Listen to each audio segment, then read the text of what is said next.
halal di Indonesia mulai diatur secara resmi melalui Undang-Undang Nomor 33 Tahun 2014 tentang Jaminan Produk Halal atau UU JPH.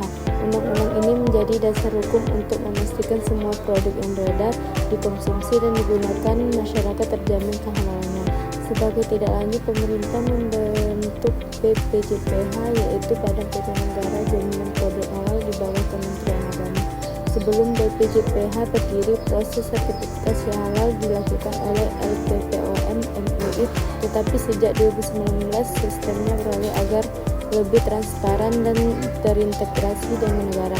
Dengan demikian, sejarah regulasi halal menunjukkan komitmen pemerintah untuk melindungi konsumen muslim dan meningkatkan daya saing produk nasional.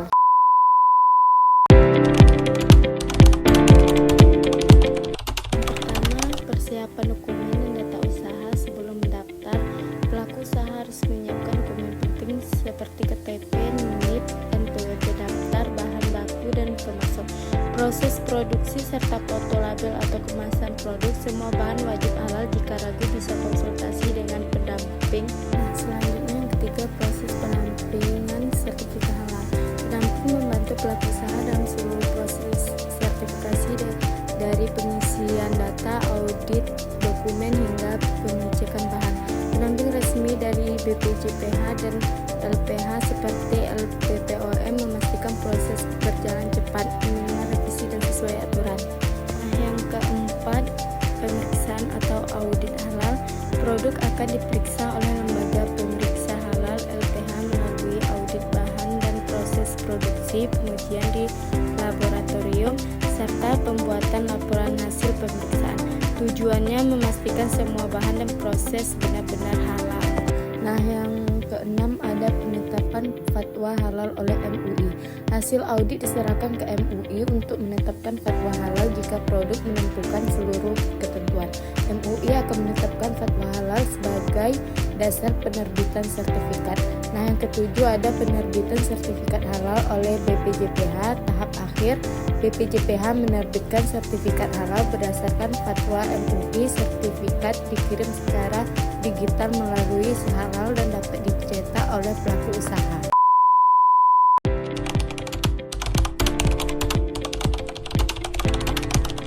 BPJPH atau Badan Penyelenggara Jaminan Produk Halal, peran utamanya yaitu sebagai lembaga pemerintah yang mengatur dan menyelenggarakan seluruh proses sertifikasi halal di Indonesia.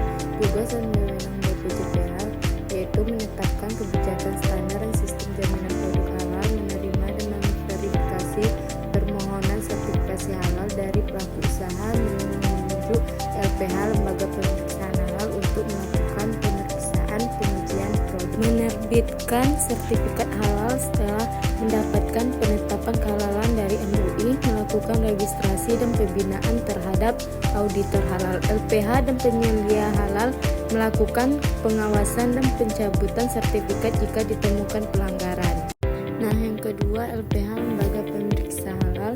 Peran utama melakukan pemeriksa atau pengujian kehalalan produk.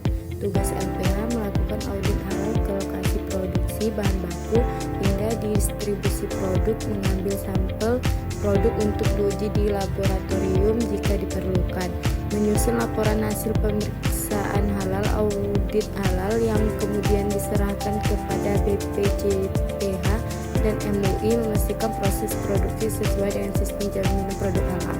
Nah, yang ketiga, ada LP3H, lembaga pelatihan dan pengembangan profesi halal.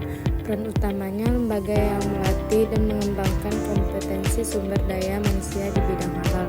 Tugas LP3H yaitu menyelenggarakan pelatihan untuk auditor halal, penyelia halal, dan pelaku usaha, meningkatkan pemahaman tentang standar halal dan sistem jaminan halal, membantu BPJPH dalam menyediakan tenaga ahli dan profesional di bidang sertifikasi halal, berperan dalam pengembangan riset dan inovasi halal di berbagai sektor. Nah, yang keempat, ada Majelis Ulama Indonesia MUI.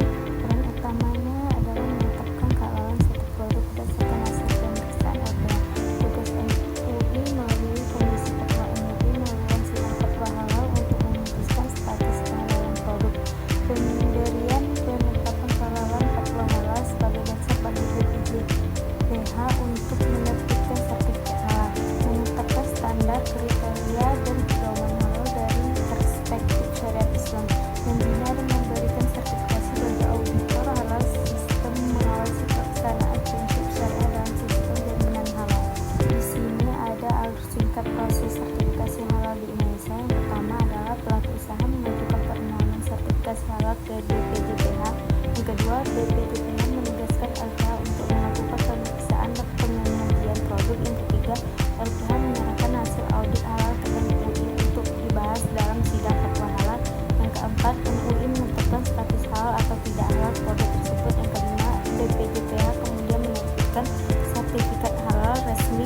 pelaku usaha.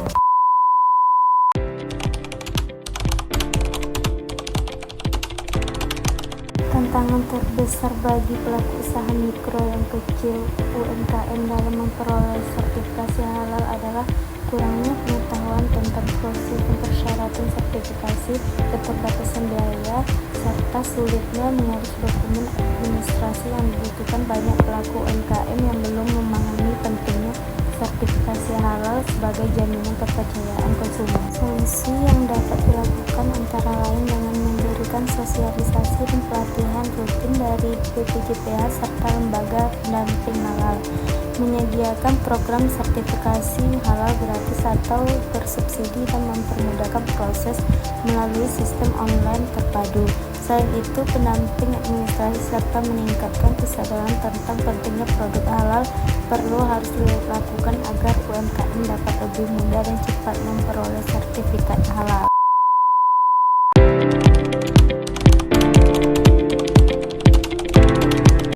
Identifikasi permasalahan utama yang dihadapi perusahaan alami sehat berdasarkan prinsip manajemen produk halal. Permasalahan utama yang dihadapi perusahaan alami sehat adalah ketidaksesuaian terhadap konsisten jaminan produk halal. Yang pertama, ada bahan penolong belum bersertifikat halal sehingga tidak ada jaminan bahwa seluruh komponen produk benar-benar halal. Dua, tidak memiliki SJPH yang terdokumentasi, artinya belum ada sistem internal untuk manajemen kehalalan produk secara berkelanjutan. 3. Klaim 100% halal tidak dapat dibuktikan secara audit sehingga berpotensi menyesatkan konsumen dan melanggar etika pemasaran halal. Selanjutnya B. Jelaskan langkah-langkah manajemen yang seharusnya dilakukan perusahaan agar produknya dapat memenuhi standar halal dan memperoleh sertifikat halal.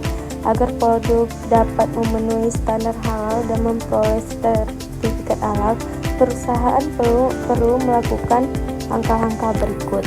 Nah, yang pertama, evaluasi dan verifikasi bahan baku serta bahan penolong. Pastikan seluruh bahan termasuk zat pelarut memiliki sertifikat halal dari LPPOM, MUI atau lembaga halal luar negeri yang diakui BPJPH. Ganti bahan yang tidak jelas status halalnya dengan alternatif yang sudah tersertifikasi halal. Nah, yang kedua, menyusun dan menerapkan sistem jaminan produk halal SJPH. Bentuk tim manajemen halal di perusahaan, buat dokumen SJPH yang mencakup kebijakan halal, prosedur pembelian bahan, produksi, penyimpanan, distribusi, hingga pengawasan internal. Dilakukan pelatihan kepada karyawan mengenai pentingnya implementasi halal. Nah, yang ketiga, melakukan audit internal halal. Dilakukan pemeriksaan rutin untuk memastikan semua proses sesuai dengan SJPH. Siapkan bukti dan laporan audit sebagai syarat dalam proses sertifikasi.